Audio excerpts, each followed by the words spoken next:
Вкарано на край градчето, син очакван се е родил, бързо раснал момчето, кръстено с любов Васил, дяконе от манастира, тръгнал по света широк.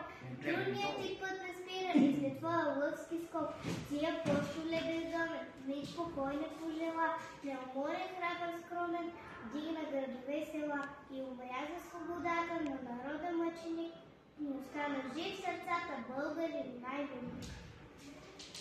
Живял преди много години, България славен герой, на милата наша родина обрекал живота си той.